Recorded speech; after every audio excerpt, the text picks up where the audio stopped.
We're glad you're back for another Techstination interview. I'm Fred Fishkin, and joining me is the legendary technology writer and author Robin Raskin, founder of Last Gadget Standing and so much more, now founder of the Virtual Events Group. Hello and welcome, my friend. Thank you. Yes, we call it the VEG Group, Virtual Events Group, because most of it involves sitting in front of your screen and vegging out. Well, I'm so sorry for having you log on to Zoom again, especially in the morning. Have you kept count? I have not kept count, but I have had so much fun. I am actually astounded by the creativity that I've seen in virtual events, in family events, in teaching events this year. I think, I know it won't last like this forever, but there will be parts of it that will stay with us forever. And the bar, remember in the beginning of the pandemic, you just were, am I on mute? Are you on mute? I mean, that was the conversation. The bar has become so high. The other night was my daughter's birthday, and we had a mystery night where we each acted out parts of a mystery that you bought to support Broadway, but it was so wonderful. It was really well done. We had a great time. That sounds terrific. Well, first of all, Robin, I want to talk to you about the amazing job that you and your team did with Last Gadget Standing at a virtual CES this year. That must have been such a challenge. Again, we sort of had so much fun riffing on the fact that we were apart. So I missed having judges and a formal process and missed the live audience because we used to do the Last Gadget Standing by sound applause and we had no people there. So Jen Jolly and I made a fun movie where we actually just went all out primping for the Last Gadget virtual edition. So we tried on avatars and we tried on fake ears and we put on bubbles and we asked, who, our voice assistants to do things, and they kind of misfired. So we had a good time making fun of the pandemic and also bringing in these contestants from all over the world at all hours and letting people see a slice of their window of life. Hi, I'm here in Israel. Hi, I'm here in the UK. This is what my life is like now. And this is how hard it was to build a product this year. While all of these hurdles were there for you, I guess in some respects, there are advantages to this, bringing people in from all over the world, people who may not, if it was in person, people from other countries wouldn't have been able to come anyway. But I mean, right. Look at what you were able to do. So the numbers, in the best years, that ballroom in the Las Vegas Convention Center only held 500 people. And we did stream it one year on Facebook Live, but this year we had 5,000 people watching it. And that was just live. Now it still lives on. So the reach was really amazing. And I have to say, in terms of production values, it was just as hard. You, Fred, we worked on this where we had sound and audio checks and different equipment being plugged in. It was equally challenging in a very different way. Worked with each company to make an exciting movie, not an infomercial, to tell their story, to make it feel authentic and personal. And I think that's what we've learned during this pandemic, is how to use screens but still make contact. And companies really take the competition seriously. I mean, this is Last Gadget Standing. Winning that is a big deal. It is a big deal. And this year, the winner was Mojo Lens, which is the augmented reality contact lens that will still not be for sale for a while, but is well along. And so you will put it in your eye. Think about Google Glass that you put in your eyeball. You can get the weather, you can get the stock market, you can navigate through AR, but it will also help sight impaired people by defining objects, augmenting light. So it's pretty exciting product with a lot of potential. And they won, but close behind them was Orcam, the reader that can read your screen, which again, in a pandemic year when you were stuck with screens, was such a wonderful product to bring screens read to people with low vision. And putting this all together online, I suppose, is a perfect intro to what you're doing now, this new radical vegetarian organization. That's right. We're all about the vegetables. So I ran a company called Living in Digital Times and sold it to CES that in December of 2019, not knowing a pandemic was coming. Honest, I was just going to go on vacation and travel the world. But then the pandemic hit, and all of our old clients started to call me saying, what do we do? What do we do? How can we move things to virtual? And I became obsessed with the power of virtual and went to a couple of early events. The Web Summit, for example, was a fabulous event. And each week it seemed that these summits were getting better and better in terms of meetups, in terms of private meetings, in terms of learning things. And it also was a year where the arts and entertainment went totally online. So where else could you go to the Met Gala, and the museum's fashion dinner? It was the opera. It was just amazing that you could enrich yourself so much.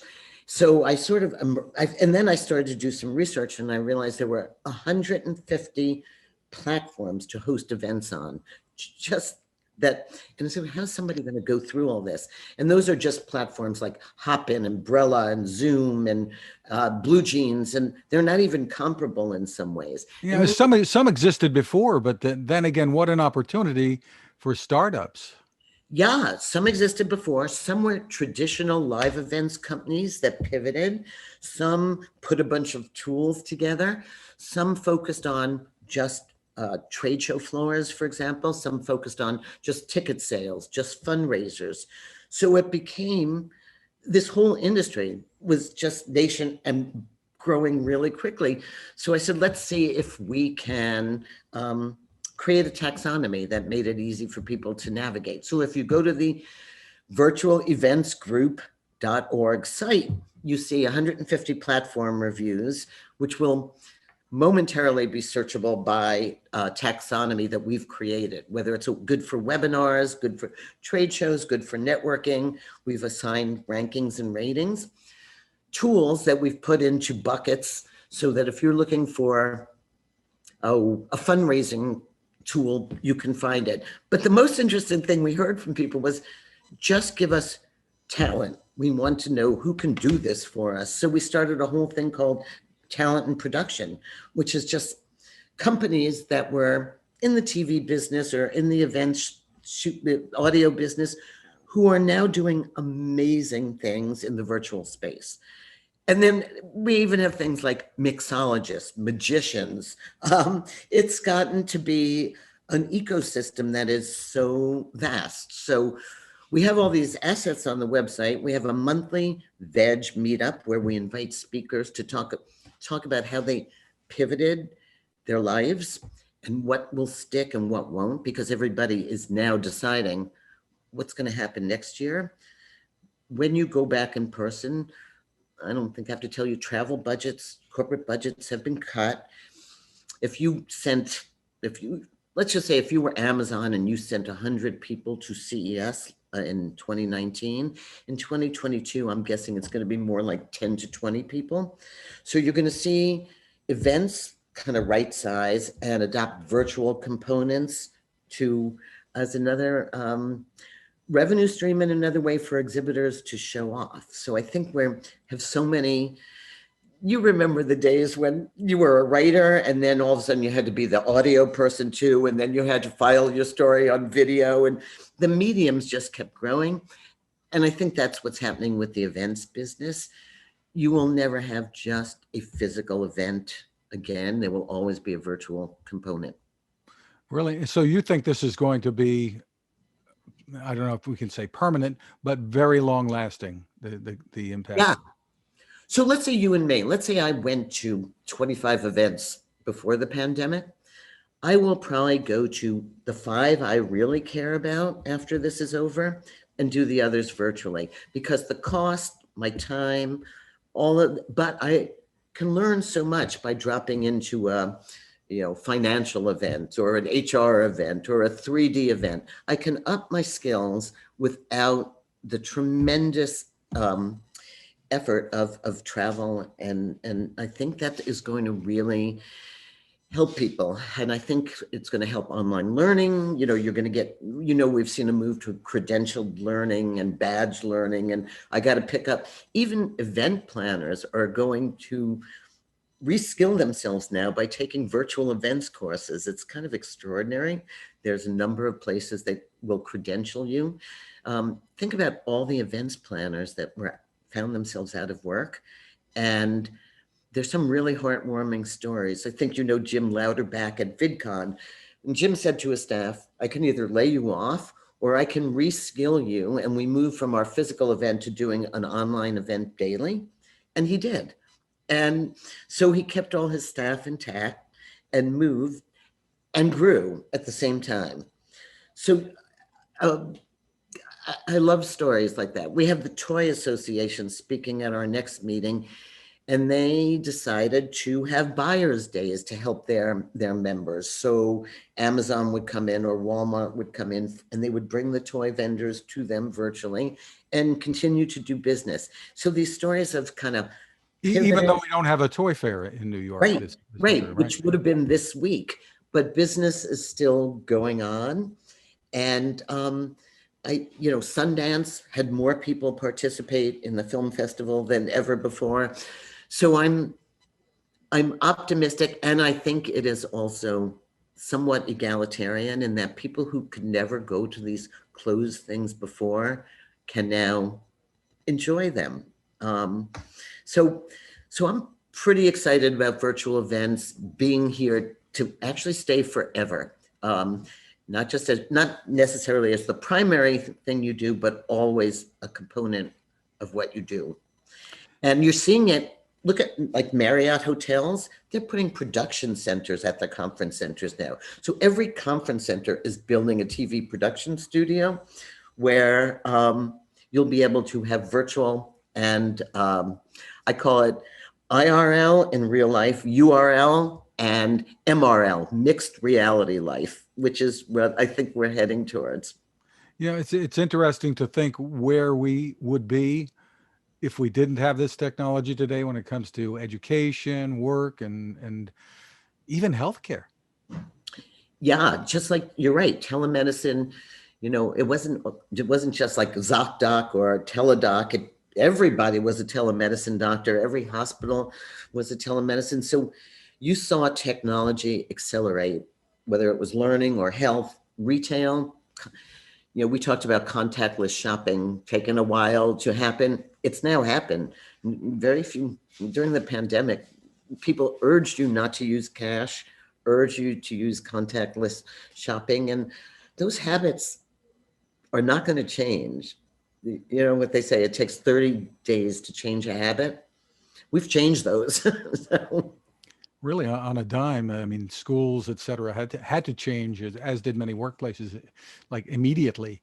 So what about the issues, Robin, of bandwidth and making sure that everybody, I mean, you're talking about, so many households, you need to have a little studio at home. Kids are going to school that way. Mom and dad are working that way.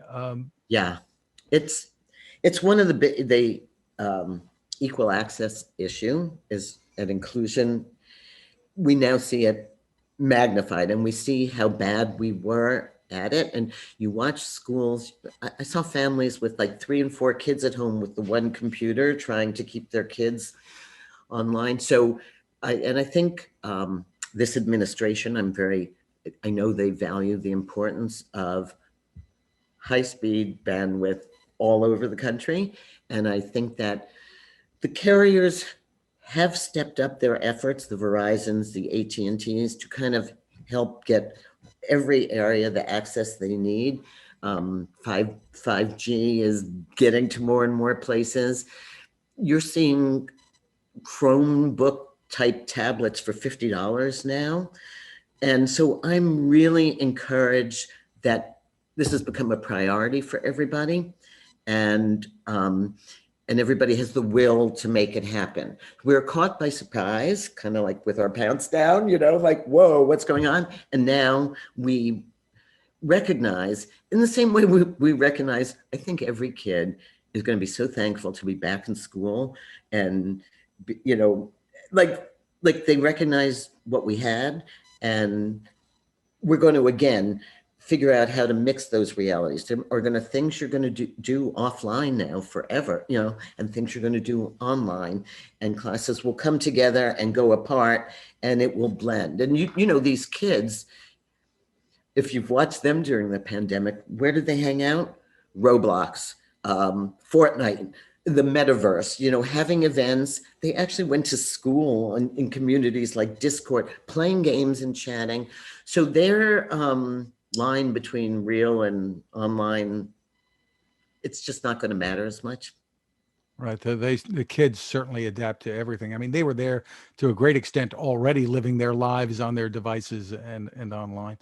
So congratulations once again on another successful pivot for you. It's No, I hope so. whatever's next, it seems like Robin's there.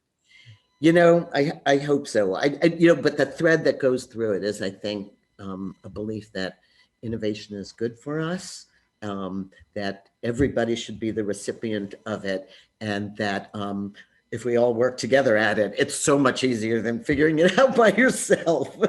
So let's hope so. Thanks for having me, Fred. The site once again, Robin, for people to go for more info? virtualeventsgroup.org. Love to have you there. Comment. You can put my email up, robin@robinraskin.com. Anybody who has a question, wants to join in the fun. And I hope to see you at our next VEG meeting.